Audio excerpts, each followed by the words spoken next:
papalit tayo ng lock ng retract lid. Ito yung pinaka roller top. Ito papalit natin, oh. Yun sa kanya kasi pudpud na, tsaka kusa ng bumubukas pag tumatakbo na. Nagbubukas kusa to kasi itong lock, oh, pudpud na. Ito ang itsura ng lock. Ayan, kakabit natin, tatanggalin natin yung luma. Bali yan, nakaribit yan. Yung tatanggalin para matanggal natin yan.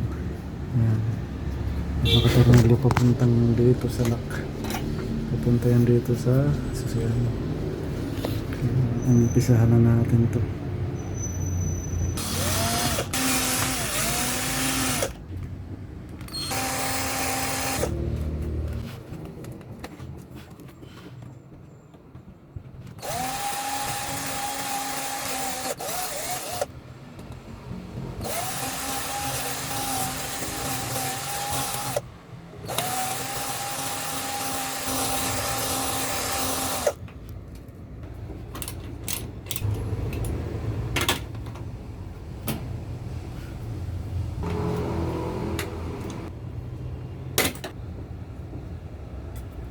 Ito yung luma, ito yung bago.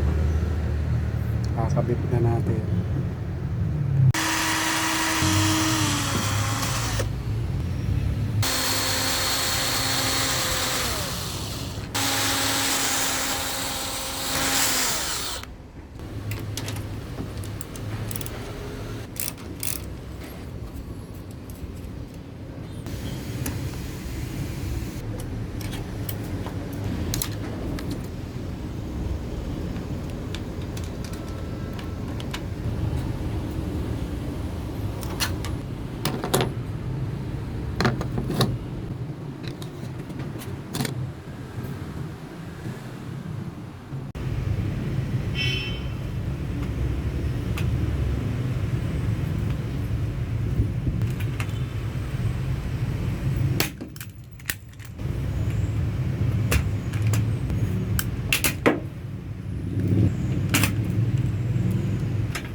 Bali, ayan, natapos na natin ikabit yung dalawang lock natin sa roller top.